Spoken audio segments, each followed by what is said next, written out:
In basketball, Newcastle Eagles men's and women's teams both qualified for the end-of-season playoffs for the first time in franchise history.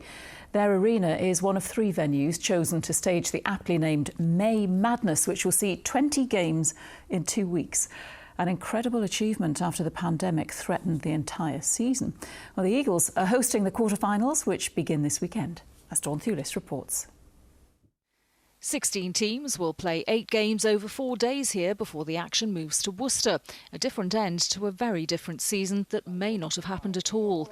The Eagles women have done particularly well to make it this far after COVID prompted a number of players to leave. On the upside, it saw the return of Alison Garrell to Tyneside, the WBBL's top point scorer. But as lowest qualifiers, it would be a big ask to expect them to win. Yeah, I'm not going to stand here and say otherwise, but you know, we've got the best scorer in the league. We've got another very talented American who joined us this year, and then we've got some players like Rachel, my other co-captain, who's been to the playoff finals, knows what it takes to win.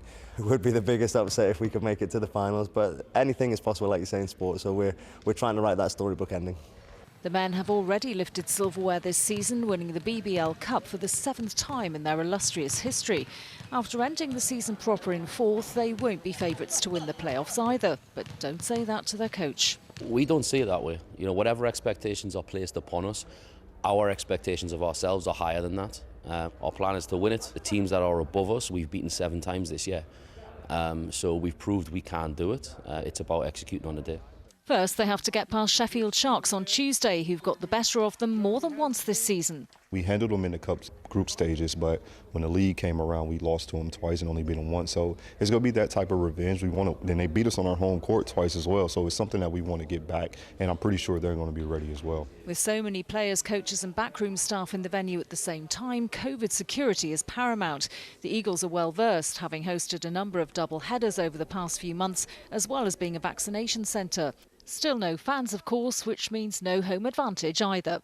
We're going from strength to strength in terms of support from the community and fans. So yeah, it would be really nice to have those in the arena, but unfortunately not the case. So the only bit of advantage that we might have is the fact that we'll be a bit more familiar on the rims and on the court. The women find out tonight who their quarter-final opponents will be, but ultimately, win or lose, getting the season played at all is the biggest success of all. Exactly, because this time last year we didn't think it was a possibility, especially coming in November when we started the season. We didn't know if the season was going to continue to go past the new year. So success of actually finishing and playing basketball is the highest reward.